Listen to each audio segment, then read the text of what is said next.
होता है। स्थापना पालना में कोई ऐसा संगठन, ऐसा आप लोगों को दिखाई या सुनाई दिया जो पूरे संगठन के धारणाओं के ऊपर प्रहार कर रहा हो?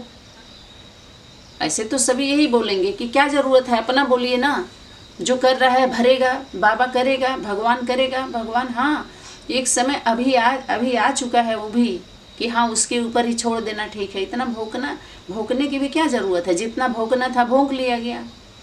वाणी में आया हुआ है कि मंदिर, मस्जिद, गिरजाघर, गुरुद्वारे सब हिलेंगे कैसे? साधारण आवाज़ आपकी वहाँ तक सुनाई नहीं दे रही है, नहीं पहुँच रही है। कम से कम हिले तो सही।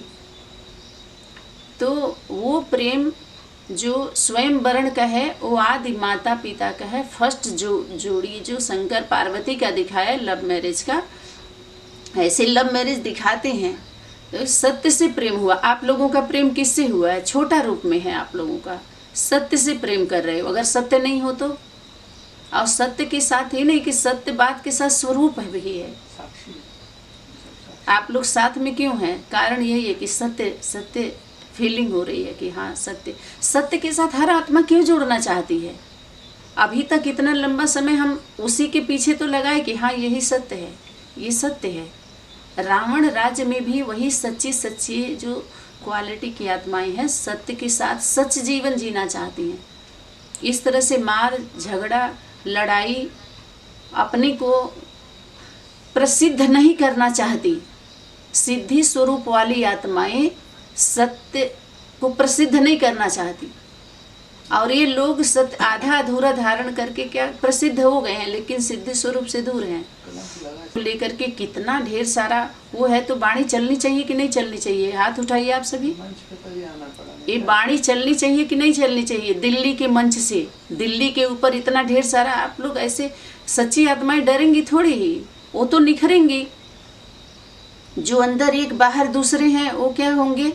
वो बिखर जाएंगे। लेकिन जब हम मन वचन कर्म में एक है, पवित्रता जिसको बोला गया, पवित्र आत्माएं।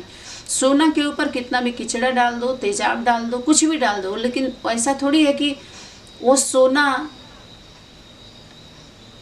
इससे उसकी वैल्यू है कि सब लोग मान रहे हैं, उस पर कीचड़ा नहीं है इसलिए वैल्यू है क्या? किसी के मानने न मानने से उसका वैल्यू, नहीं मानने से वैल्यू है क्या सोना का? सोना सोना है। आप मानिए ना मानिए, मान दीजिए ना मान दीजिए,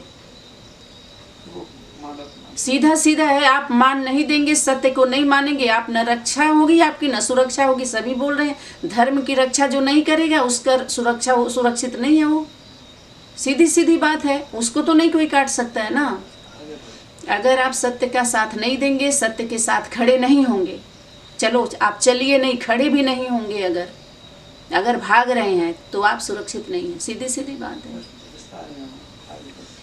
तो ये है सत्य। वर्ण का मतलब आप समझ गए ना आप सभी?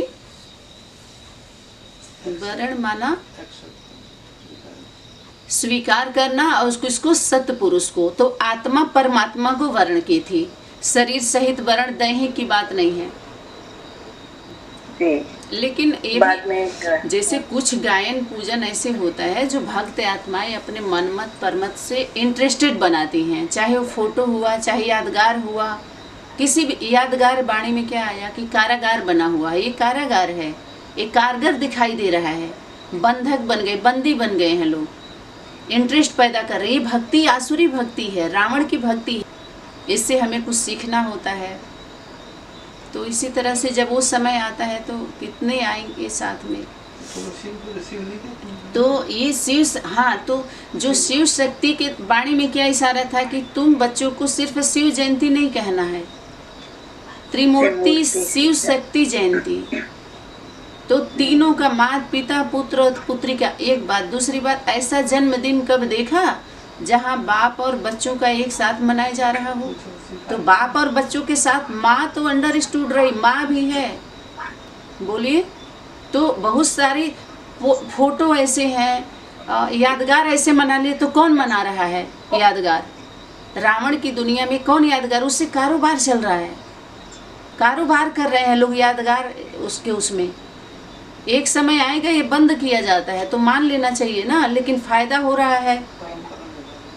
परंपरा बना लिया सभी लोगों ने। याद कहाँ का, परम का प्रोडक्ट यहाँ बेचा जा रहा है बिना, उसको क्या बोलते हैं, बिना परमिशन के, बिना एग्रीमेंट कराए या बिना अथॉरिटी के, और एक क्या उसको लाइसेंस के, बिना नियुक्ति के।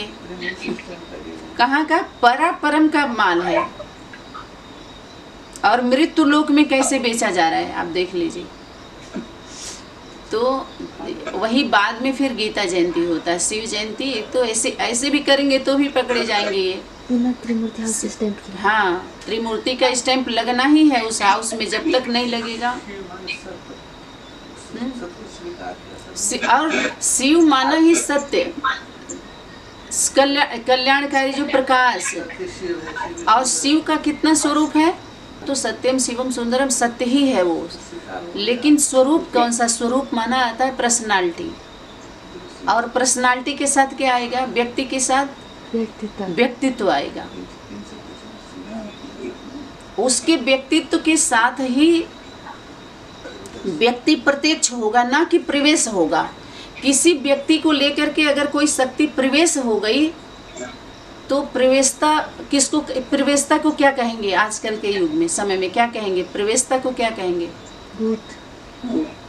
हाँ, भूत प्रेत प्रवेशता को। लेकिन जो प्रत्यक्ष होगा मनसा वाचा कर्मणा में प्रत्यक्ष, उसको हम प्रैक्टिकल कहते हैं, सन्मुख। अब वो से तब वो भूत भागते हैं। समझ में आया। अभी पता है, एक माता जी, कल एक भाई जी से बात हो रही थी, माना ऐसे मैसेज का लेन देन हुआ, तो माता जी बोल रहे हैं कि यहाँ भी तो अव्यक्त वाणी का आधार लिया गया है।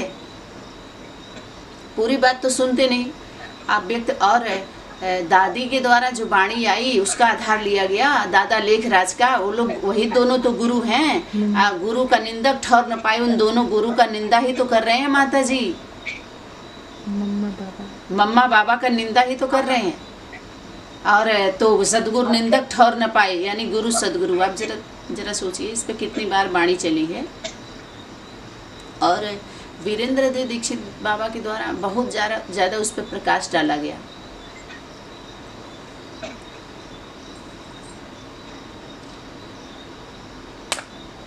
जब भी कि पूरी दुनिया में अभी बाप प्रत्यक्ष ही नहीं हुआ, तो मैसेंजर आया और चला गया, बीच में ही कार्य जब संपन्न नहीं, पूरी दुनिया के बीच में प्रत्यक्ष ही नहीं हुआ, तो धर्म पिता क्या मैसेंजर हुआ या सनातन धर्म का धर्म पिता हुआ? पूरी दुनिया के लोग उनको नहीं स्वीकार किए, दादा लेखराज को। कोई भी अगर आत्मा ऐसे शरीर छोड़ देती है तो जो उनके, जब तक वो जीवित थे, जो भी आत्माएं थी, तो वो उनके गुरु हो सकते हैं। लेकिन जब शरीर छोड़ दिया, आप लोग समझ रहे हैं, और उनको वो बताएं कि ये आपके गुरु हैं या आपके माता पिता हैं, तो क्या ये सनातन सत्य होगा? आप बाहरी दुनिया में ये प्रोडक्ट दे सकते हो, सभी लोगों को बैठा सकते हो? नहीं, ये चोरी नहीं है। जैसे मानो हमारे दादी बाबा शरीर छोड़ दिए, समझ में आ रहा है? तो दादी बाबा जब शरीर छोड़ दिए तो हमारे सामने कौन हुए? हमारे माता पिता। और कहें कि तुम बाबा के बच्चे हो, बाबा के बच्चे हो, तो एक समय तक तो छोटा है और रट लेगा। लेकिन जब बड़ा होगा और बाहरी दुनिया में लोग पूछेंगे तुम किसके बच्चे, तुम्हारे पिता का क्या नाम है, तो बाबा का नाम बताए, बाबा का बच्चा, तो कहेंगे, हंसेंगे वो, क्या कहेंगे, देखो अरे पापा का नाम बताओ, अपने पिता का नाम बताओ, बाबा का बच्चे तुम थोड़ी हो, बाबा के नाती पोता हो। लोग बोलेंगे कि नहीं बोलेंगे? सरल सहज अगर ज्ञान आप लेके जाएंगे, गीता का ज्ञान आगे सरल सहज होगा कि नहीं होगा? तो बोले, और उसके 4-5 बच्चे हो गए, फिर उसके बच्चे के 4-5 बच्चे हो गए, और सभी के हम दादी बाबा के बच्चे हैं। अरे जब तक वो जिंदा थे, 2-4 को जन्म दिए थे, तो उनके बच्चे हैं। नाती पोता जितने हुए, उनके नाती पोता हुए, उनके बच्चे हुए या उनके बच्चे हुए। तो दादा लेखराज की पालना लेने वाले, ओम राधे मम्मा का पालना लेने वाले, उनके बच्चे को आप कह सकते हो। लेकिन उसके बाद इतने भर इतने तैयार हुए, सब उनके बच्चे हैं। वो गुरु जीता जागता को गुरु कहेंगे अपने बचने के लिए। आप बोल दो शिव पिता गुरु है, हमारे गुरु तो दादा लेखराज हैं। तो ये अपने को छुपाना नहीं हुआ। आप यही कह कर के बच जाओगे